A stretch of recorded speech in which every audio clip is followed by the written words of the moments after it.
అప్పటికి ఇంకా దీని తర్వాత సూపర్ స్టార్ అయ్యారు ఆయన. ఈ సినిమాతో స్టార్. ఓకే. వైఎస్ గారు సార్ ఇక్కడ అన్నా నేను వెంకట్ ఎన్టీవీ సార్. కంగ్రాచులేషన్స్. మరొక పేరు మీ పేరు చాలా ప్రాముఖ్యం చెందిందన్న. టోపీ మార్చినా కూడా మర్చిపోతారు మళ్ళీ. Okay sir. చెప్పండి అన్న. సార్ మీరు మొత్తం నందమూరి హీరోస్తో చేస్తున్నారు. అంటే హరికృష్ణ గారు, తర్వాత బాలకృష్ణ గారు, ఆ తర్వాత ఇప్పుడు జానకిరామ్ గారికి అబ్బాయి మధ్యలో ఇప్పుడు ఒక నిమిషం అండి. ఫస్ట్ మీరు అడిగిన దాంట్లోనే మోస్ట్ నేను ఎవరు ఫ్యాన్ అండి? Rapid fire. నేను ఎవరు ఫ్యాన్ని? ఎన్టీఆర్ గారి ఫ్యాన్. నాకు ఎవరు ఇచ్చారు బ్రేక్? ఎన్టీఆర్ గారు. అక్కినేని గారు. అక్కినేని గారు ఆపోజిట్ కాంపౌండ్ కదా. అదే ఒక నిమిషం వినండి. ముందు ఫస్ట్ మీరు అడిగిన దానికి నేను చెప్తున్నాను. నేను అడిగిన దాన్ని ఒబ్బే చేయకూడదుగా నేను ముందు. ఓకే సార్ చెప్పండి. కాంట్రడిక్షన్ అక్కడ ఉన్నప్పుడు దాన్ని క్లారిటీ ఇచ్చి నెక్స్ట్ ఆన్సర్కి వెళ్ళాలి. సో నేను రామారావు గారి వీరాభిమాన్ని. ఇందాక నేను చెప్పిన దాంట్లో కూడా ఉంది అది. అగ్నిపుత్రుడు సినిమా పనిచేస్తున్నప్పుడు అక్కినేని నాగేశ్వరరావుతో పరుచూరు గోపాలకృష్ణ గారు డైలాగ్స్ రాయటకు వచ్చినప్పుడు 175 days రామారావు గారికి ఎక్కువ, నాగేశ్వరరావుకి ఎక్కువ అనే డిస్కషన్ వచ్చినప్పుడు ఎవరికి ఎక్కువ అనే సినిమాల విషయంలో నాగేశ్వరరావు గారితో అన్నపూర్ణ స్టూడియో సెట్స్లో బయట విరామం సమయంలో మాట్లాడుతూ డిస్కస్ చేస్తూ వాదోపదాలు చేస్తుండేవాళ్ళం. అవన్నీ ఆయనకి తెలుసు, నాగార్జున గారికి తెలుసు. నేను రామారావు గారి అభిమాన్ని. తర్వాత బాలకృష్ణ గారికి అభిమాన సంఘాలకి లెటర్స్ కూడా, బాలకృష్ణ గారికి అభిమాన సంఘం పెట్టి మద్రాసు వెళ్ళి అభిమాన సంఘం లెటర్స్ అన్ని కూడా నేను కండక్ట్ చేశానన్న విషయం తెలుసు. సో వాళ్ళు నాగార్జున గారు అవకాశం ఇచ్చారు నాకు. తర్వాత నాగార్జున గారే హీరోగా అవకాశం ఇచ్చారు. తర్వాత నేను సొంత బ్యానర్ పెట్టుకుని అప్పుడు నేను వెళ్ళి హరికృష్ణ గారితో సినిమా తీసా. తర్వాత నాకు ఎవరు అవకాశం ఇచ్చారని మూడో సినిమా మహేష్ బాబు ఇచ్చారు. నేను గుడివాళ్ళు ఎవరితో గొడవ పడుతుండేవాడిని, కృష్ణ గారి ఫ్యాన్స్తో గొడవ పడుతుండేవాడిని, కొట్టుకుంటుండేవాళ్ళం. అందుకే నా ప్రశ్నలో సగం బేస్ లేదు. నాకు వచ్చిన మీరు పూర్తిగా వింటే అప్పుడు నేను చెప్తాను సార్. ఇప్పుడు నేను అడిగేది ఏంటంటే హరికృష్ణ గారితో చేశారు, బాలకృష్ణ గారితో చేశారు, వీళ్ళిద్దరితో కూడా చేశాను కదా ముందు, నాగార్జున గారు. నేను చెప్పేది వినండి సార్, నేను అడిగేది వినండి మీరు. చెప్పండి. ఆ తర్వాత ఇప్పుడు జానకిరామ్ గారు వాళ్ళ అబ్బాయితో చేస్తున్నాను. మధ్యలో జూనియర్ ఎన్టీ గారు మిస్ అయిపోయారు. ఎందుకు అయిపోయారు? మీరు మిస్ చేశారా లేకపోతే ఆయనకి ఒప్పుకోలేదా, బిజీ అయిపోయి? నేను ఎన్టీఆర్ గారి గురించి అడుగుతున్నాను. నేను చేసేదే సినిమాలు ఒక 1 yearకి 2 yearsకి 3 yearsకి అలా సినిమాలు చేస్తుంటానండి. నాకేంటంటే కథ నేనే రాసుకుంటాను. రాసుకున్న తర్వాత ఆ రాసుకున్న కథకి ఎవరు అవసరం అనుకుంటే వాళ్ళ దగ్గరికి వెళ్ళి అప్రోచ్ అయ్యి సినిమా తీస్తాను. అందుకని ఈ బస్సు దిగి ఇంకో బస్సు వెంటనే ఎక్కేద్దాం అనే తాపత్రయము, కంగారు లేదు లైఫ్లో. నేను ప్రేమ వివాహం చేసుకున్నా. ప్రేమ వివాహం చేసుకున్న తర్వాత ఏమవుద్దండి, భార్య పట్ల విధేయతను, బాధ్యత, కుటుంబం, వాళ్ళతో కూడా సరదాగా తిరుగుతుంటాను. ప్రపంచాన్ని కళ్ళతో చూడటం కంటే కూడా, టీవీలో చూడటం కంటే కూడా కళ్ళతో చూడాలి, కాళ్ళతో నడవాలని అనుకుంటాను ప్రపంచంలో చూసే ప్రదేశాలు. సో అవన్నీ చూస్తూ ప్రపంచంలో అన్నీ తిరుగుతూ నేనే కథ రాసుకుని నేనే సినిమా తీసే ప్రాసెస్లో చాలామంది దగ్గరికి వెళ్ళే అవకాశం తక్కువ. కంటిన్యూటీ ఆఫ్ సినిమాలు చేస్తుంటేనే అందరి దగ్గరికి వెళ్ళాలి. ఇప్పుడు లాహిర్లాగర్ అయిన వెంటనే నేను పెద్ద హీరోల దగ్గరికి వెళ్ళి ట్రై చేయొచ్చు. నేను వెంటనే ఎవరితో తీశానండి, సీతయ్య అని మళ్ళీ హరికృష్ణ గారితో తీశాను. సో నేనేంటంటే నాకు ఆలోచన నా బ్రెయిన్లో లేదు పెద్ద హీరోల దగ్గరికి వెళ్ళాలి లేకపోతే స్టార్డమ్ ఉన్న హీరోల దగ్గరికి వెళ్ళాలి అని ఉండదు. నాకు ఎవరు కరెక్ట్గా నా కథకు రాసుకున్నప్పుడు నాకు కన్వీనియంట్గా ఎవరు అనిపిస్తే వాళ్ళ దగ్గరికి వెళ్ళిపోతాను. అంటే ఆ వెళ్ళినప్పుడు తారక్ దగ్గరికి ఎందుకు వెళ్ళకూడదు అనేది మీ ప్రశ్న అనమాట. తారక్ దగ్గరికి వెళ్ళాలనే కథ నా ఆలోచనలోకి రాలేదంటున్నాను. కానీ ఎన్టీఆర్ గారికి ఇష్టమైన మనవడు జూనియర్ ఎన్టీఆర్ కదా. సో మీకు ఎందుకు ఆ థాట్ రాలేదు? ఎన్టీఆర్ గారికి ఇష్టమైన మనవడు అని ఎవరు చెప్పారు? ఆయనే చెప్పారు. ఎవరు కాదు, అదే నేను ఒకటి చెప్తాను, అది రాసుకుని పెద్ద పారాగ్రాఫ్తో ప్రింట్ చేస్తారు రేపొద్దున. చెప్పండి. అట్లా కాదండి, నేను చెప్పేది అది కాదు. ఎన్టీ రామారావు గారికి ఇష్టమైన మనవడు అంటే మిగతా మనవాళ్ళు ఇష్టం లేదనా? మీరు చెప్పేది అంటే సార్, మీరు ఇప్పుడు ఒక క్వశ్చన్ వేసినప్పుడు ఒక సర్టిఫికేట్ ఇవ్వకండి సార్. మీరు సర్టిఫికేట్ ఇస్తున్నారండి. చాలా సార్లు జూనియర్ ఎన్టీఆర్ కావచ్చు, వాళ్ళ ఫాదర్ కావచ్చు, వీళ్ళంతా ఆయన కూడా చెప్పలేదు. ఎన్టీ రామారావు గారు జూనియర్ పబ్లిక్ గా ప్రెస్ మీట్ లో చెప్పలేదు. ఒక నిమిషం అండి. తారక్ గారు కూడా చెప్పలా. ఏది రామారావు గారికే నేను ఇష్టమైన మనవణ్ణి, నేను ఒక్కడనే ఇష్టమైన మనవణ్ణి. ఎన్టీ రామారావు మీరు అడిగిన క్వశ్చన్ ఏంటంటే ఎన్టీ రామారావు గారికి ఎన్టీ రామారావు గారికే ఆయన ఇష్టమైన మనవడు అన్నారు. అది మీరు స్ట్రెస్ చేశారు. ఆయన ఒక్కడే ఇష్టమైన మనవడు కాదు. ఎన్టీ రామారావు గారికి అందరూ సమానమే.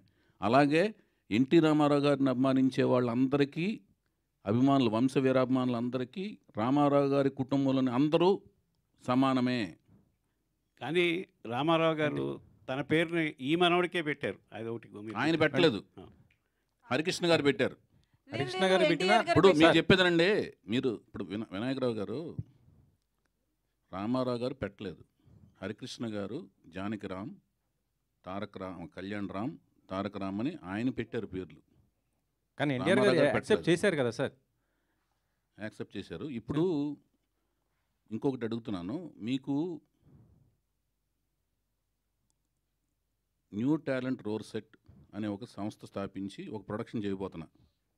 దానికి సంబంధించిన ప్రశ్నలు కావాలా, రామారావు గారి ఫ్యామిలీకి సంబంధించిన దీనికి సంబంధించి నేను అడిగింది ఏంటంటే ఒక్క నిమిషం హీరోలు అందరిని ఇంట్రొడ్యూస్ చేసినప్పుడు ఒక మిషన్ చేశారు. నేను అడిగాను సార్. ఒక్క నిమిషమేనండి, నేను ఎందుకు చేయలేకపోయానో చెప్పాను.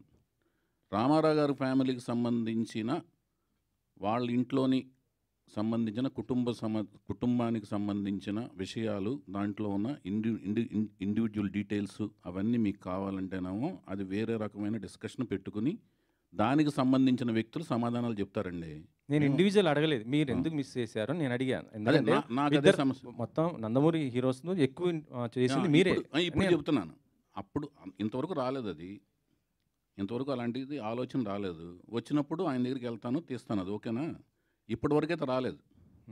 ఇప్పుడు నాకు ఈ సినిమా అలాంటి అవకాశం ఇచ్చి సక్సెస్ ఇచ్చి ఆ తర్వాత అలాంటి కథ వస్తే డెఫినెట్గా తీస్తాను. ఓకేనండి. ఓకే అండి. సరే ఇంకొక ఓకే, అది ఓకేనా మీకు? అది కూడా హ్యాపీనా?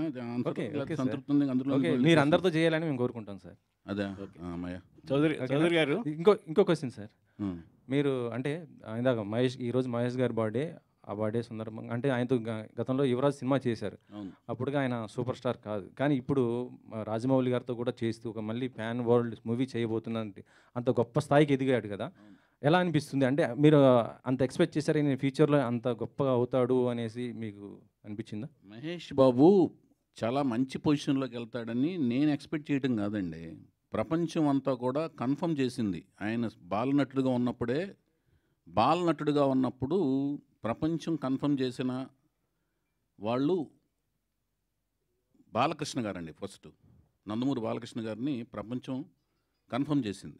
ఎప్పుడు తాతమ్మ కళ సినిమా చేస్తున్నప్పుడు కానీ, అన్నదమ్ముల అనుబంధం సినిమా చేస్తున్నప్పుడు కానీ, దాని తర్వాత కొంచెం టీన్స్ పెరిగిన తర్వాత అభిమన్యుడు క్యారెక్టర్ వేస్తారు చూడండి, దానవీర సూరకర్ణ అప్పుడు ఇతనురా కన్ఫర్మ్డ్గా అద్భుతమైన నటుడు అవుతాడు, నందమూరి వారసుడు అవుతాడని. అట్లాగూ మహేష్ బాబుకి కన్ఫర్మ్ చేశారు, ఘట్టమనేని వారసుడు అవుతాడు ఇతను, డెఫినెట్గా సూపర్ స్టార్ అవుతాడని.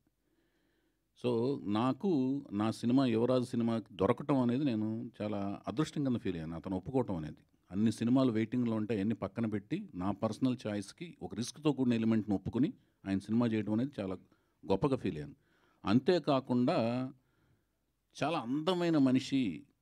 అంటే కృష్ణుడు అంటే మీసాలు తీసిన పేడి మొహంలా లేకుండా చిరునవ్వుతో ఉన్నట్టుగా అనిపించాలండి. లిప్స్ పోర్షన్ దగ్గర పేడి మొహం తత్వం రాకూడదు.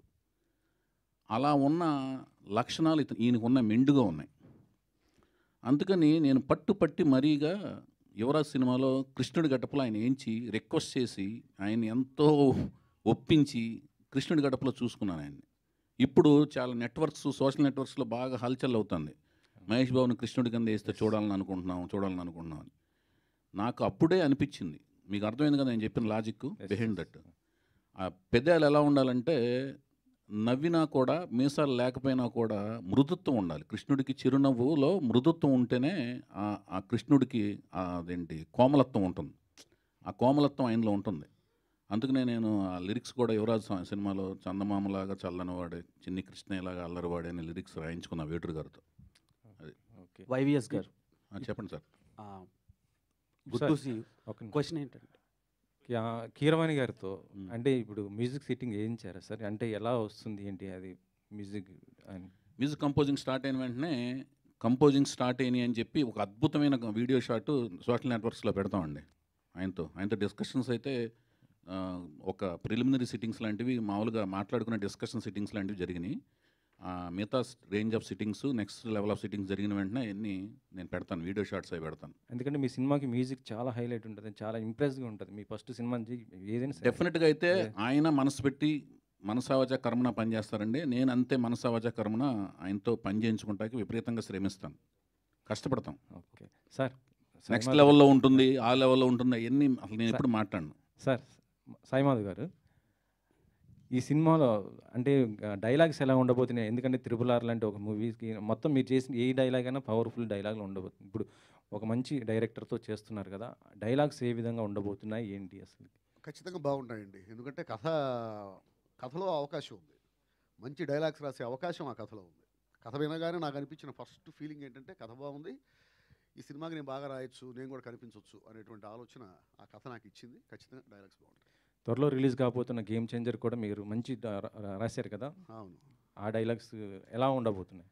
ఖచ్చితంగా బాగుంటాయి సార్, అద్భుతమైన డైలాగ్స్ ఉంటాయి ఆ సినిమాలో. YVS గారు, సో హలో అన్న, చెప్పండి. క్వశ్చన్ ఏంటంటే, మొన్న ఒక లాస్ట్ ప్రెస్ మీట్లో అదే మీరు ఇంట్రడ్యూస్ చేసిన హీరో మీద ఒక కామెంట్ చేశారు. ఎవరండి?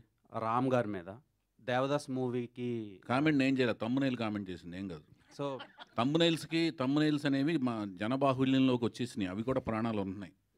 అవి ప్రాణం పోసుకుని, పురుడు పోసుకుని, ప్రాణం సంతరింప చేసుకుని అవి సో వికృత రూపాలే తిరుగుతున్నాయి మనుషుల మధ్యన, గోస్ట్ లాగా. సరే సార్, అలా నెగిటివ్గా బాగా స్ప్రెడ్ అయింది. లేదు, క్వశ్చన్ ఏంటంటే, అది మీరు ఇంట్రడ్యూస్ చేసిన హీరో ఇప్పుడు పాన్ ఇండియా ఫిలింలో యాక్ట్ చేస్తున్నారు అండ్ రిలీజ్కి రెడీగా ఉంది. అసలు రాము, నేను పరిచయం చేసిన వెంకట్, ఆదిత్య ఓం, రామ్, సాయిధరం తేజ్, మీరు అడిగి చాలా మంచి పని చేశారు. సాయిధరం తేజ్, హరికృష్ణ గారు, వాళ్ళు నా హృదయంలో టాటూ లాగా ఉంటారు. సో ఆయనది డబల్ ఇష్మార్ట్ అని ఒకటి రిలీజ్కి రెడీగా ఉంది. బ్లాక్ బస్టర్ అవ్వాలని మనస్ఫూర్తి కోరుకుంటాను.